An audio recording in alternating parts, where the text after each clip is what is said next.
Watanzania walianza kuingiwa na wasiwasi mwaka 1971 wakati Idi Amin Dada wa Uganda alipochukua madaraka kwa nguvu na kuanza kuitawala nchi hiyo kijeshi.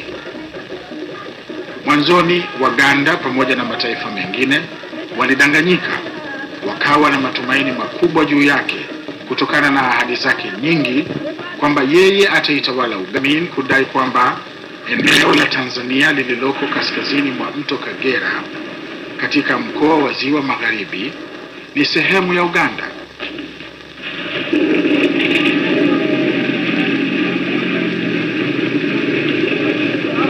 Mwaka huo huo alijaribu kutimiza madai yake na alishambulia sehemu hiyo ya Kagera, lakini Watanzania walikuwa imara na akashindwa. Hii hapana silaha ya miso, na hii mimi nafikiri ni mwanzo tu, yuko silaha zaidi kutoka kwa ndege.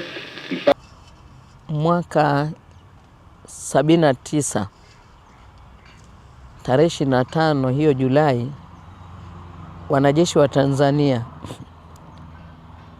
sio wanajeshi tu, wale wote waliopigana vita vya Kagera, kwa sababu vita vya Kagera ilikuwa imechukua mchanganyiko wa watu. Kulikuwa na wanajeshi, kulikuwa na mgambo, watu wengi kuna waliojitolea kwenda kupigana vita. Siku hiyo ndio wanajeshi, kundi hilo ambalo lilikuwa limepigana vita lilipokelewa Bunazi na aliyekuwa rais wakati ule na amiri jeshi mkuu hayati baba wa taifa Mwalimu Julius Kambarage Nyerere. Mimi nilikuwa kamanda wa kikosi maalum au kikosi cha komando. Bezi yetu ilikuwa Zanzibar. Mwalimu alipotangaza kwamba tuna nia ya kumpiga Idi Amin, tuna uwezo wa kumpiga Idi Amin, sisi tulichukuliwa kutoka Zanzibar kwenda Kagera. Na wakati huo huo Idi Amin alikuwa amevunja daraja. Kwa hiyo tulichukuliwa na kwenda moja kwa moja Kagera, tukawa chini ya brigade headquarters au makao makuu ya brigade wakati huo, kabla division kuanzishwa, ambayo ilikuwa chini ya General Kiweru. Tulimkuta kule General Kiweru, daraja ilikuwa imevunjwa na hakukuwa namna yoyote ya kwenda sehemu ya Tanzania ambayo ilikuwa imetekwa na Idi Amin. Kwa hiyo sisi tulichukuliwa na kuanza kufanya operation kuingia katika eneo ambalo lilikuwa limetekwa na Idi Amin. Na tulipoanza operation, kikosi cha wahandisi au field engineer walikuwa hajafika kule front line. Kwa hiyo hakukuwa na namna yoyote ya kuingia katika lile eneo ambalo Idi Amin alikuwa ameteka. Tulichofanya, tulianza kutumia mitumbwi ya kiraia ya wananchi. Na kwa sababu operations zetu tulikuwa tunafanya kwa vikundi vidogo vidogo, tulikuwa tunatumia mitumbwi ya kiraia, tunavuka mto Kagera, tunaenda kufanya reki kwanza. Baada ya hapo tulikuwa tunarudi eneo letu na kutoa taarifa.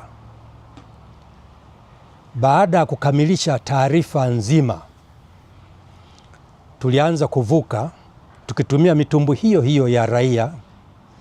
Baada ya kufanya reki ya kutosha, tukaanza kupiga majeshi ya Idi Amin na kurudi. Tunaenda tunapiga na kurudi.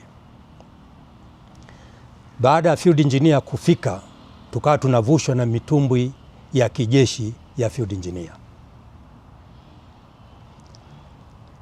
Baada ya muda ikatolewa amri na General Kiweru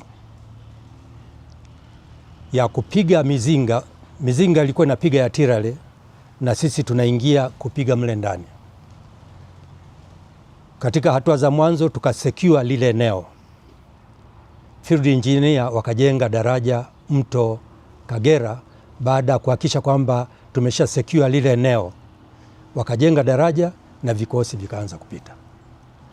Kwa hiyo mwanzo, katika hatua za mwanzo nilishiriki kwa namna hiyo.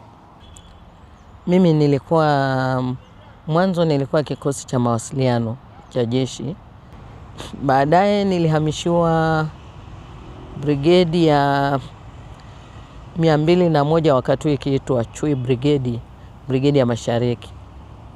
Nilikwenda pale brigedi, nilikaa muda mdogo kama sio miezi 4, miezi 5. Kukawa kuna zoezi la brigedi, ambazo zoezi la brigedi ilikuwa linafanyika Arusha. Wakati huo brigedi ya Mashariki ndio ilikuwa inachukua kanda yote ya kaskazini, mikosi Dar es Salaam yote, Tanga, Arusha. Mimi nikawa mmoja wa watu walioteuliwa kushiriki hilo zoezi. Niseme sijui bahati mbaya au nzuri, nilikuwa mwanamke peke yangu kama mtu wa mawasiliano. Wakati huo tunaitwa maopareta. Tukatangulia kama kundi la kwanza la kutangulia, tukiwa tunasubiri kundi kuu litakuja nyuma. Tukaenda pale Arusha, wanaita Sofa siku hizi, lakini ni pale Arusha Monduli chini. Tukawa tumekaa tukisubiri kundi kubwa lije ili zoezi lianze. Wakati huo mimi nilikuwa askari, kama nilikuwa na askari mdogo, nilikuwa ni mwenye cheo cha koplo. Tulitegemea tungeanza tarehe 1 au tarehe 2 tu, kwenye mwanzoni mwa mwezi wa Novemba ilikuwa hilo zoezi lianze rasmi. Lakini tukaona zoezi alikuanza na wale wenzetu hawakuja. Lakini baadaye nilikuja kujua, kwa sababu kama nilivyosema mimi niko operator, kwenye message zilizokuwa inapita kwamba kundi kubwa limeshatangulia linaendelea mbele. Naendelea mbele wapi? Mambo mengine nafikiri wakubwa ndio walikuwa wanajua zaidi. Tarehe 2 nakumbuka mwezi huo wa 11, Mwalimu akiwa Songea, hayati baba wa taifa, ndio ambaye alikuwa amiri jeshi mkuu, alitangaza vita vya Kagera.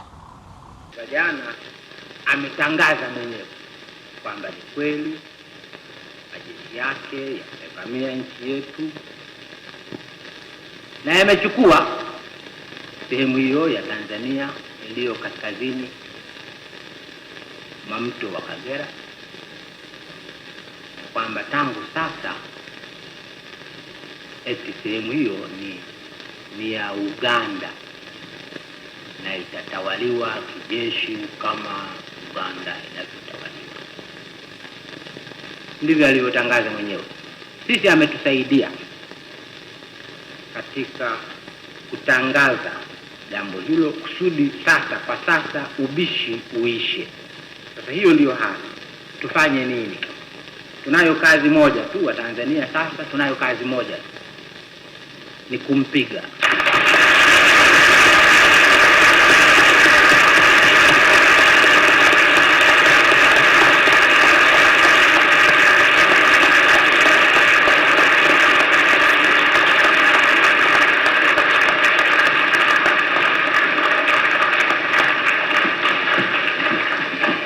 Uwezo wa kumpiga tunao. Sababu ya kumpiga tunayo. Na nia ya kumpiga tunayo. Apigwe nduri amini! Apigwe nduri amini! Apigwe nduri amini! Nduri amini apigwe! Kwa hiyo watu wengi waliokuwa wamekusanyika pale kwa ajili ya zoezi, maana kulikuwa wanamgambo wengi na watu wengi wakaanza kuondoka. Kesho yake watu wakaanza kuondoka, lakini mtikio kwa ni mkubwa. Wananchi baada ya Mwalimu kutangaza, na aliomba, nadhani alielekeza kwamba mwenye chochote pia aweze kuchangia. Kuna watu walileta mang'ombe, walileta kila kitu pale. Sisi baadaye tulikuja kuondoka pia, tukaenda Nyegezi, tukawa pale kituo cha Nyegezi, tukakaa pale, ndio ikawa kituo chetu cha nyuma. Na baadaye tulivuka ng'ambo, tukaingia Uganda, tukaendelea kufanya kazi yetu kama operator, kazi yangu kama operator wakati huo. Na kwenye vita operator ndio anayepiganisha vita kwa kweli, kwa sababu kwa mfano wakati ule ilikuwa hakuna mawasiliano mengine zaidi ya redio. Ilikuwa mawasiliano yote ni redio, ili mzingo upigwe, ili mtu wa logistic apeleke vifaa mbele, afanye nini wa mbele, aombe msaada, lazima atumie redio. Kwa hiyo tukaendelea kufanya kazi. Tumefanya kazi kipindi kirefu kidogo. Baadaye mazingira kidogo yakawa magumu. Mimi nilirudi tena Nyegezi, baadaye nikarudi kwenye kikosi changu cha awali. Baadaye tena nikaja nikarudishwa. Vita viliendelea, vikapiganwa. Baadaye nadhani waliposhika Entebbe, wakashika Kampala na maeneo mengine, tukaenda pale nikapelekwa Entebbe. Anafanya kazi pale. Nakumbuka tarehe 25 mwezi wa 7. Vita vikao huku kwanza viliisha. Tukiwa pale Entebbe tuliagwa. Watanzania waliokuwa wameenda kushiriki vita hivyo waliagwa Entebbe. Nakumbuka kwa watu wa Entebbe tuliagiwa pale Lake Viki. Kuna hoteli moja inaitwa Lake Viki, sijui kama mpaka leo inaitwa Lake Viki. Tulicheza muziki na silaha zetu mgongoni. Bendi ya Kimbunga JKT walikuja wakaimba wimbo moja mzuri sana, na walikuwa mtamu sana.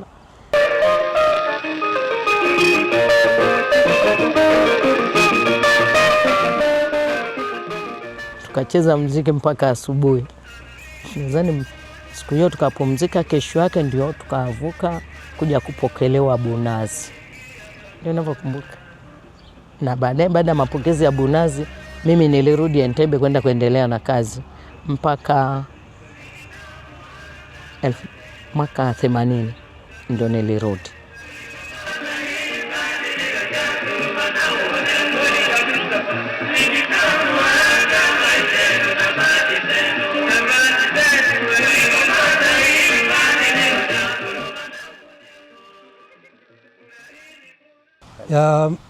Tukio ambalo mimi nasema lilisaidia sana kuleta ushindi kwa kikosi chetu cha komando ni matukio ya kuvuka mto Kagera mwanzoni kabisa, wakati daraja limevunjwa. Hakukuwa na namna nyingine yote ile ya kwenda kwenye eneo letu ambalo Idi Amin alikuwa ameteka, lakini wale vijana walifanya kazi kwa ujasiri sana. Kama nilivyosema, kwanza vijana field engineer walikuwa hawajafika eneo la vita. Vijana walikuwa wanavushwa na mitumbwi ya kiraia ambayo kwanza ilikuwa ni hatari, lakini pia huyu anayetuvusha tulikuwa hatuna uhakika naye. Kwa hiyo vilikuwa ni vitendo vya ujasiri, na kwa hiyo ndio iliyosaidia kujenga daraja la mto Kagera, kwa sababu bila hivyo daraja lisingeweza kujengwa. Watanzania kwa ujumla wake, na mimi labda na uzoefu wangu kwa maeneo niliyopita. Kwanza uzoefu wa vita hiyo vya Kagera, mimi nimeshiriki ulinzi wa amani Sudani Kusini, nimeona. Nimekaa na maeneo mengine, na kama nimekaa pia Burundi kama mwambata jeshi na maeneo mengine. Watanzania kidogo sisi tuko tofauti. Kwanza Watanzania tuna upendo wa ajabu sana. Tuna upendo ambao, yani kwanza mtu akikujua unaweza kukaa na mwenzako kabila tofauti, dini tofauti mahali, watu wengine wasijue. Wakaja kujua labda baada ya muda mrefu sana. Kwa nini? Sisi kwanza huwa ni ndugu kweli. Hamasa ya wakati ule ilikuwa hamasa kubwa, iliwajumlisha Watanzania wote. Kama nilivyosema pale, mimi niliona kwa macho yangu kule Bukoba na pale Arusha, namna ambavyo Watanzania walijitolea. Kuna waliotoa magari yao, waliotoa vyakula, walitoa mahindi, walitoa maharage, walitoa ng'ombe, walitoa kondoo, walitoa mbuzi, ili kuwawezesha Watanzania waliojitolea kwenda kupigana kwa ajili ya nchi yao. Sisi tuna upendo wa ajabu sana, tofauti na maeneo mengine. Na ukiangalia kiutawala, inawezekana wenzetu tuliopigana nao walijiandaa sana, lakini mimi ninaweza kusema labda walikosa kitu. Walichokosa ni umoja, hawakuwa pamoja, ndio maana tukawashinda kiurahisi. Sisi Watanzania ni wamoja, tunapendana, na bahati nzuri sana Watanzania sisi hatupendi tabu. Hatupendi tabu. Tunapenda amani, tunapenda upendo. Ndio naweza nikazungumzia hiyo. Mimi ningesihi uongozi uimarishe jeshi la akiba. Ni muhimu sana katika ushindi katika vita. Jeshi la akiba lilisaidia sana kutuletea ushindi nchi yetu. Kwa hiyo nawasihi viongozi waimarishe jeshi letu la akiba. Na wakati ule kulikuwa na chama kimoja na mitandao ya kijamii ilikuwa haipo sana. Kwa hiyo watu walikuwa hawana ushawishi wa watu wengine au vyombo vingine vya kuweza kuwarubuni. Sasa hivi kuna mitandao mingi ya kijamii. Mimi nasihi vijana na hasa wa kizazi hiki, wanatakiwa wawe wazalendo kwa nchi yetu. Hatuna nchi nyingine, tunayo nchi moja tu ya Tanzania. Hatuna mahala pa kwenda, bali tuna ni petu hapa Tanzania. Kwa hiyo nawasihi vijana wawe na uzalendo kwa nchi yao au kwa nchi yetu ya Tanzania.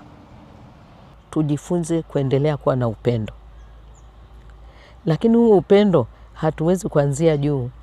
Ni lazima tuanzie chini kwenye familia. Tunavyolea watoto wetu sisi wazazi, tuwalee katika upendo, kuipenda nchi yao, kupenda na viongozi, kwa sababu ukiwa nyumbani, mzazi wako nyumbani, si ndio? Sisi ukitoka kazini, ukiwa kazini, kiongozi wako ndio mzazi wako. Unatakiwa mheshimu jinsi ambavyo naheshimu wazazi wangu, na ndivyo inavyotakiwa hata kiongozi wako mheshimu. Na hii haiwezi kuja tu, sisi tulilelewa kuanzia nyumbani. Unaambiwa ukiwa kazini, heshimu wa viongozi wako. Viongozi wako ndio wazazi wako. Hata ukienda shule unaambiwa mheshimu sana mwalimu wako. Mwalimu wako ndio mzazi wako, kwa sababu ndio anakuangalia kwa wakati huo. Kwa hiyo kitu cha kufanya ambacho mimi nafikiri cha kuendeleza kizazi chetu ni watu kuendeleza kuwalea watoto katika hali ya upendo, kuwafundisha watoto wapende nchi yao, wapende pia na viongozi wao, waipende nchi yao na wapende viongozi wao, kwa sababu hatuna nchi nyingine. Hatuna nchi nyingine, kama ambavyo hata viongozi mara nyingi wanasema hatuna nchi nyingine, nchi yetu ni hii. Kuelekea siku ya Mashujaa, na si sana makamanda na wapiganaji waimarishe, wasisitize mafunzo wakati huu wa amani, ili itakapotokea vita basi waweze kushinda vita kwa urahisi.